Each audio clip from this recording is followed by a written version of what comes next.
So let's start with the official promo video. This is the first, so there may be more coming before the event from Samsung, telling us that we're going to get a lot of information surrounding the development of the phones, not just the Note 20, but all the other hardware that's coming as well. Confirmed by Samsung that the Note 20 phones, the Galaxy Z Fold 2, the Tab S7 and S7 Plus, Galaxy Buds Live, also known as the Beans, and of course the Watch 3, all coming, all confirmed by Samsung. In addition to that though, it looks like we're going to get more of an entertainment style launch, much like we saw Apple do, also recently OnePlus, a couple of other companies have done it in China as well, which shows us more of the background and the development that Samsung have gone through. So talking about nothing left to the imagination, we also get leaked prices from Ishan on Twitter, who is very reliable with this sort of thing. So these are the European prices for the Note 20 series. So we start with the Galaxy Note 20 Ultra, €1,349. That will include VAT or sales tax, usually about 20% in Europe.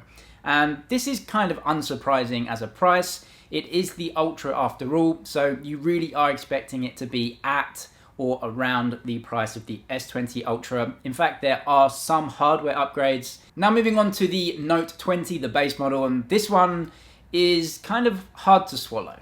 €1,099 for the 5G variant, including sales tax, and this is definitely on the expensive side when you look at the specs of this device, and I think a lot of you guys kind of agree. There is no doubt that the Note 20 has a mid-range A-series screen. It's a 60Hz Full HD panel, flat as well. It also isn't including the brand new Gorilla Glass 7 that the Note 20 Ultra is bringing. So really, this is a mid-range screen, which is totally fine, but it's on a product that we now know is coming at the same price as the S20 Plus, which is a flagship phone with a flagship screen. The phone also doesn't have micro SD card support, and the S Pen isn't getting the latency upgrades of the Note 20 Ultra, so it is kind of hard to justify why this is the price it is. I mean, really, if you're looking at a base model, then really the very best of the best isn't a massive factor for you. So what really is the case for this phone over, for example, a Note 10 or a Note 10 Plus? A strangely high price for what seems like a strangely mid-range phone in the Note lineup, but I guess we will wait for the Unpacked event to see if Samsung has anything up its sleeve and really what makes that phone unique as to some of the other phones in the Samsung range. According to Ishan's leak, there will also be a 4G only variant of the base model too, and that will come a little bit cheaper, just under €1,000 at $999.